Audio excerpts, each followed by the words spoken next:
Our top focus in WION right now. The United Nations Security Council held closed-door consultations amid escalating tensions between India and Pakistan. That's over the terror attack in Pahalgam that killed 26 people. While the meeting ended without a clear outcome or statement, sources say Security Council members raised tough questions for Pakistan. They say that the members refused to accept the narrative by Pakistan. They asked the country whether Lashkar-e-Toiba was likely involved in the attack in Pahalgam. The terrorist attack, with some specifically bringing up targeting tourists on the basis of the religious faith.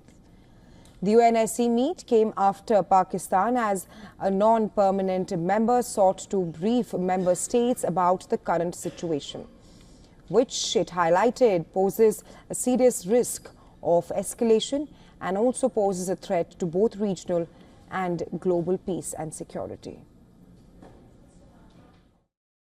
UN Secretary General Antonio Guterres expressed deep concern over the escalating tensions between India and Pakistan on Monday, calling the current situation, quote, the most serious in years, ahead of Monday's closed-door UN Security Council consultations on the India-Pakistan question.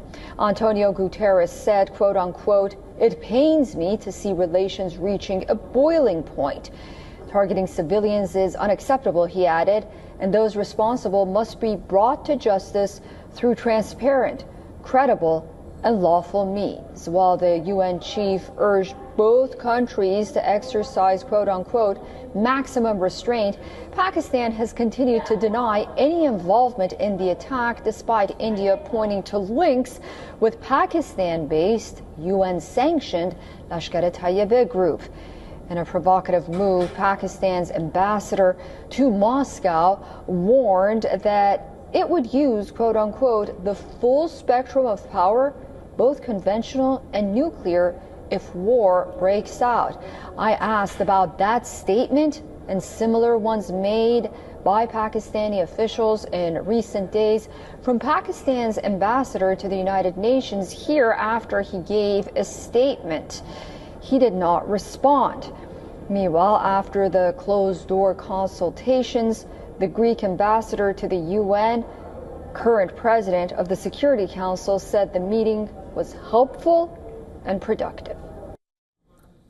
All right, so the meeting came just hours after the UN Secretary General Antonio Guterres urged the neighboring countries to exercise maximum restraint to avoid further worsening of geopolitical stability. It is also essential, especially at this critical hour, to avoid a military confrontation that could easily spin out of control.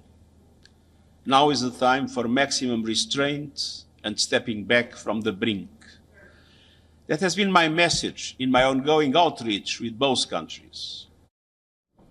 Earlier, Russian President Vladimir Putin called Indian Prime Minister Narendra Modi and extended full support to India in the fight against terrorism.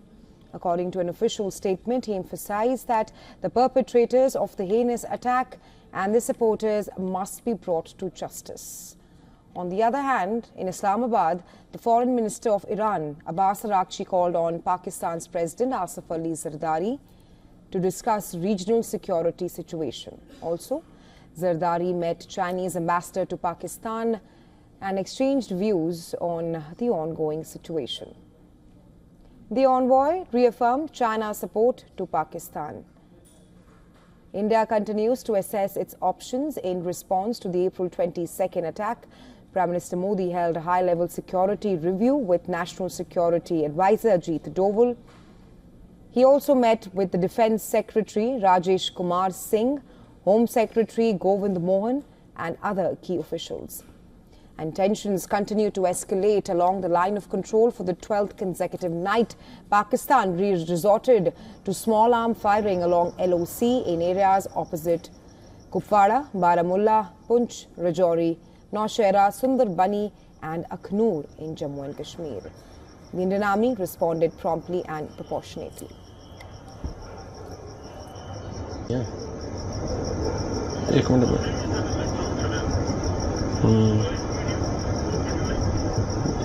No.